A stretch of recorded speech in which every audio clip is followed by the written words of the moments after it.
اللہ تبارک و تعالیٰ کے نام سے شروع جو بڑا مہربان اور نہایت رحم کرنے والا ہے۔ ناظرین محترم، درۃ الناصحین میں ہے کہ اللہ تبارک و تعالیٰ نے حضرت سیدنا موسیٰ کلیم اللہ علی نبینا علیہ الصلوۃ والسلام سے فرمایا کہ میں نے امت محمد صلی اللہ تعالیٰ علیہ وسلم کو دو نور عطا کیے ہیں تاکہ وہ دو اندھیروں کے ضرر یعنی کہ نقصان سے محفوظ رہیں۔ حضرت سیدنا موسیٰ کلیم اللہ علی نبینا علیہ الصلوۃ والسلام نے عرض کی، اے اللہ عز و جل،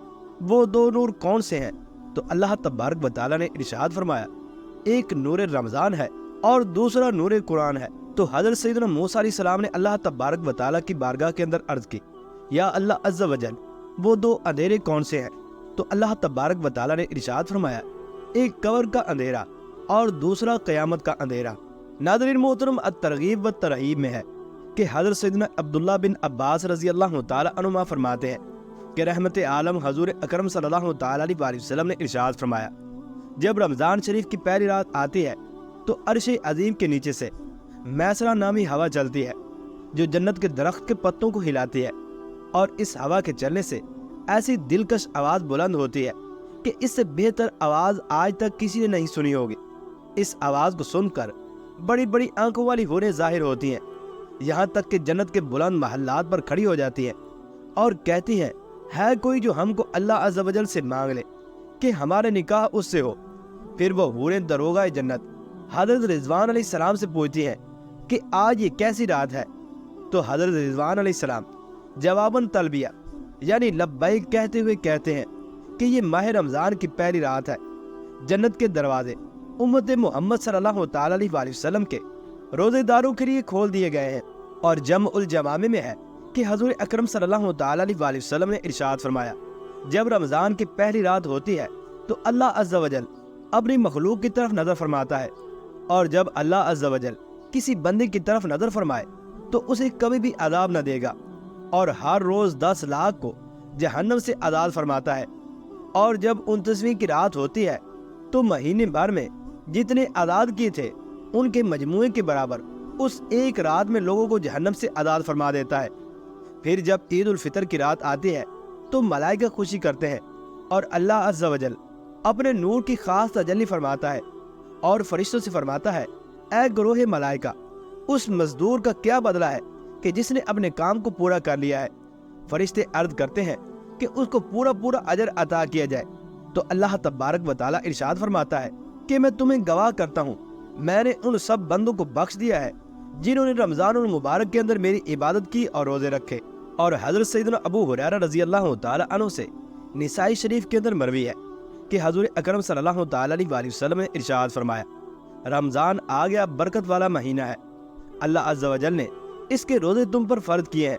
اس میں آسمان کے دروازے کھولے جاتے ہیں اور جہنم کے دروازے بند کیے جاتے ہیں، اور اس میں مردود شیاطین کو قید کر دیا جاتا ہے۔ اس میں ایک رات ہے کہ 1000 مہینوں سے بہتر ہے، جو اس کی بھلائی سے محروم رہا تو وہ بالکل ہی محروم رہا۔ اور بخاری شریف میں حضرت سیدنا ابو ہریرہ رضی اللہ تعالیٰ عنہ سے مروی ہے کہ حضور اکرم صلی اللہ تعالیٰ علیہ وسلم نے ارشاد فرمایا، جب رمضان شریف آتا ہے تو آسمان کے دروازے کھول دیے جاتے ہیں، اور ایک روایت میں ہے کہ جنت کے دروازے کھول دیے جاتے ہیں اور دوزخ کے دروازوں کو بند کر دیا جاتا ہے، شیاطین زنجیروں میں جکڑ دیے جاتے ہیں۔ اور حضرت سیدنا ابو سعید خدری رضی اللہ تعالیٰ عنہ سے شعب الایمان میں مروی ہے کہ حضور اکرم صلی اللہ تعالیٰ علیہ وسلم نے ارشاد فرمایا، جب ماہ رمضان کی پہلی رات آتی ہے تو آسمان کے دروازے کھول دیے جاتے ہیں اور آخری رات تک بند نہیں ہوتے۔ جو کوئی بندہ اس ماہ مبارک کی کسی بھی رات میں نماز پڑھتا ہے تو اللہ عز و جل اس کے ہر سجدے کے عوض میں اس کے لیے 1500 نیکیاں لکھتا ہے، اور اس کے لیے جنت میں سرخ یاقوت کا گھر بناتا ہے۔ پس جو کوئی ماہ رمضان کا پہلا روزہ رکھتا ہے تو اس کے سابقہ گناہوں کو معاف کر دیا جاتا ہے، اور اس کے لیے صبح سے شام تک 70,000 فرشتے دعائیں مغفرت کرتے رہتے ہیں۔ رات اور دن میں جب کبھی بھی وہ سجدہ کرتا ہے تو اس کے ہر سجدے کے بدلے اسے جنت میں ایک ایسا درخت عطا کیا جاتا ہے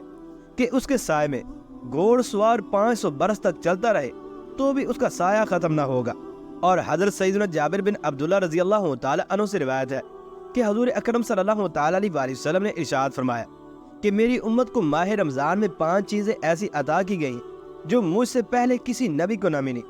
نمبر 1، جب رمضان المبارک کی پہلی رات ہوتی ہے تو اللہ عز و جل ان کی طرف نظر رحمت فرماتا ہے، اور جس کی طرف اللہ عز و جل نظر رحمت فرمائے اسے کبھی بھی عذاب نہ دے گا۔ نمبر 2، شام کے وقت ان کے منہ کی بو جو بھوک کی وجہ سے ہوتی ہے اللہ عز و جل کے نزدیک موشک کی خوشبو سے بھی بہتر ہے۔ اور نمبر 3، فرشتے ہر رات اور دن ان کے لیے دعائیں مغفرت کرتے رہتے ہیں۔ اور نمبر 4، اللہ تبارک و تعالی جنت کو حکم فرماتا ہے کہ میرے نیک بندوں کے لیے مزین یعنی کہ آراستہ ہو جا، ان قریب وہ دنیا کی مشقت سے میرے گھر اور کرم میں راحت پائیں گے۔ اور نمبر 5، جب ماہ رمضان کی آخری رات ہوتی ہے تو اللہ عز و جل سب کی مغفرت فرما دیتا ہے۔ قوم میں سے ایک شخص نے کھڑے ہو کر عرض کی، اے اللہ کے رسول صلی اللہ تعالی علیہ وآلہ وسلم، کیا وہ لیلۃ القدر ہے؟ تو حضور اکرم صلی اللہ تعالی علیہ وآلہ وسلم نے ارشاد فرمایا کہ نہیں، کیا تم نہیں دیکھتے کہ مزدور جب اپنے کاموں سے فارغ ہو جاتا ہے تو اسے اجرت عطا کر دی جاتی ہے۔ پیار دوستو، حضور اکرم صلی اللہ تعالی علیہ وآلہ وسلم نے مزید ارشاد فرمایا کہ اگر بندوں کو معلوم ہو جائے کہ رمضان کیا ہے تو میری امت تمنا کرتی کہ کاش پورا سال ہی رمضان رہتا۔ اور حضرت سیدنا سلمان فارسی رضی اللہ تعالی عنہ فرماتے ہیں کہ محبوب خدا حضور اکرم صلی اللہ تعالی علیہ وآلہ وسلم نے ماہ شعبان کے آخری دن بیان فرمایا کہ اے لوگو، تمہارے پاس عظمت والا اور برکت والا مہینہ آیا، وہ مہینہ جس میں ایک رات ایسی بھی ہے جو 1000 مہینوں سے بہتر ہے۔ اس ماہ رمضان المبارک کے روزے اللہ تبارک و تعالی نے تم پر فرض کیے ہیں، اور اس کی رات میں قیام تطوع یعنی کہ سنت ہے۔ جو اس میں نیکی کا کام کرے تو ایسا ہے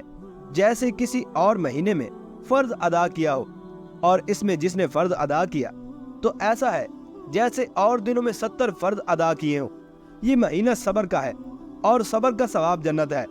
اور یہ مہینہ مواسات یعنی غم خواری اور بھلائی کا ہے، اور اس مہینے میں مومن کا رزق بڑھا دیا جاتا ہے۔ جو اس میں روزہ دار کو افطار کرائے تو اس کے گناہوں کے لیے مغفرت ہے، اور اس کی گردن آگ سے آزاد کر دی جائے گی، اور اس افطار کرانے والے کو ویسا ہی ثواب ملے گا جیسا روزہ رکھنے والے کو ملے گا، بغیر اس کے کہ اس کے اجر میں کچھ کمی ہو۔ ہم نے عرض کیا، اے اللہ کے رسول صلی اللہ تعالی علیہ وآلہ وسلم، ہم میں سے ہر شخص وہ چیز نہیں پاتا جس سے وہ روزہ افطار کروائے۔ تو حضور اکرم صلی اللہ تعالی علیہ وآلہ وسلم نے ارشاد فرمایا کہ اللہ تبارک و تعالی یہ ثواب اس شخص کو بھی دے گا جو ایک گھونٹ دودھ یا ایک کھجور یا ایک گھونٹ پانی سے کسی کو روزہ افطار کروائے، اور جس نے روزے دار کو پیٹ بھر کر کھانا کھلایا